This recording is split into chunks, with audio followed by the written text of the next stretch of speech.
place is absolutely huge. I don't think I've ever been anywhere quite so vast, such a vast industrial plant. I mean, they could be hiding any number of arms factories here and we would never be able to see them.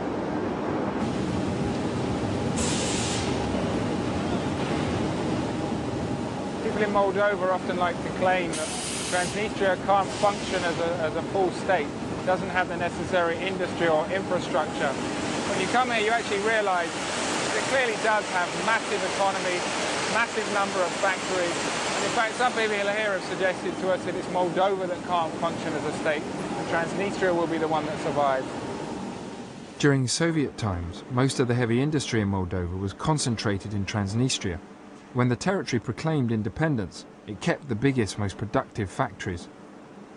But buyers abroad don't recognise Transnistria exists, and after the blockade imposed by Moldova, factories are stockpiling goods and laying off workers. Actually, on this one, you can see the country of destination is supposed to be the United Kingdom, and they can't send it because of the blockade, but also interestingly, it has made in Moldova. The action Moldova is taking against Transnistria is economic war. Transnistria has survived for 14 years without support from Moldova or the rest of the world. It has everything it needs to survive, whether Moldova likes it or not. Another thing that people outside Transnistria have said to us is that this factory is one of several producing armaments, producing weapons. We haven't got time. We've got no time to produce weapons. Just steal.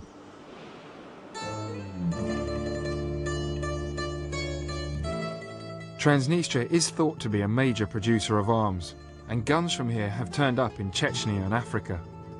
But nobody really knows what's going on.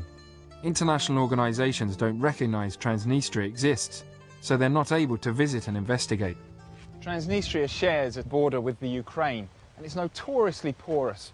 There's all sorts of goods being smuggled across, from cigarettes and alcohol through to quite serious weapons that are being produced in Transnistria, away from the prying eyes of the international community. And to give you an idea of just how easy it is to smuggle in this region, where I'm standing now is in Transnistria, and this road here takes you further into Transnistria. But if we cross over here to these fields, and where I'm standing now, we're actually in the Ukraine. So we just crossed the border illegally, but there's no guards or border posts to stop us. There's not even a line indicating we're on a border, an international border between two countries. And this is what smugglers do. They'll come down here in a car or a van, and they can get into the Ukraine on well-worn tracks like this one in front of us here. And when they're in the Ukraine, they can get to the Black Sea port of Odessa, and from there they can ship goods and weapons to the rest of the world.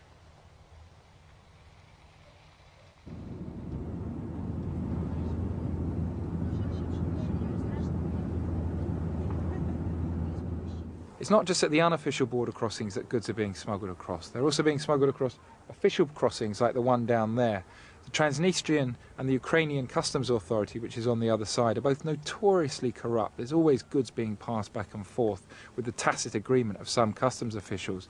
And the Transnistrian Customs Authority is actually controlled by the president's son. The president's son is also alleged to be involved with a company called Sheriff, which Interpol has claimed is linked to arms trafficking.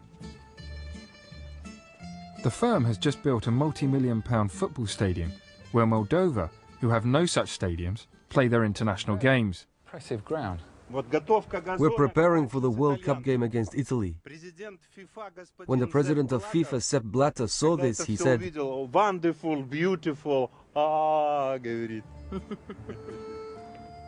Apart from this stadium, Sheriff also owns supermarkets, petrol stations, and a mobile phone network.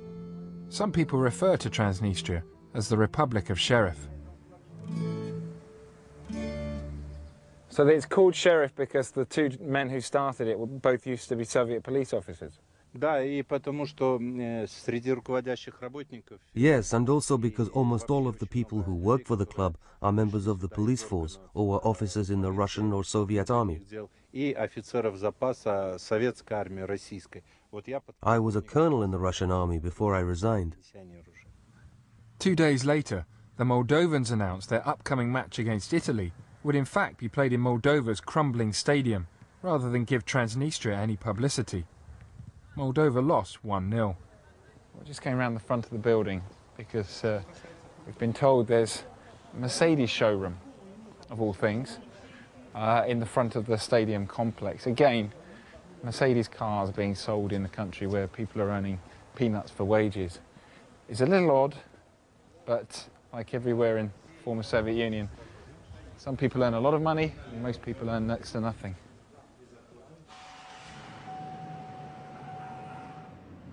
How much does this cost? $16,000.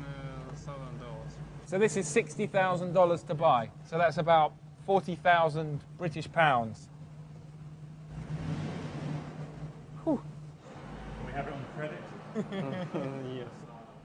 Вот если в конце вашего фильма премьер-министр Великобритании господин Блэр. If, as a result of your film, the British Prime Minister officially recognizes the existence of the Transnistrian Republic, then you'll receive this car as a gift. This car as a gift? Yeah. Right, have I got Downing Street's number? I'm just going to look for my telephone. Let's get him on the phone.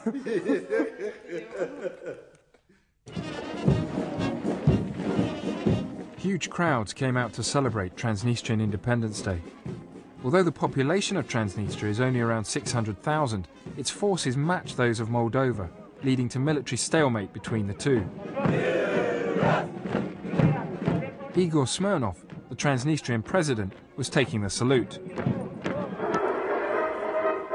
think this has the most Soviet feel to anywhere I've ever been.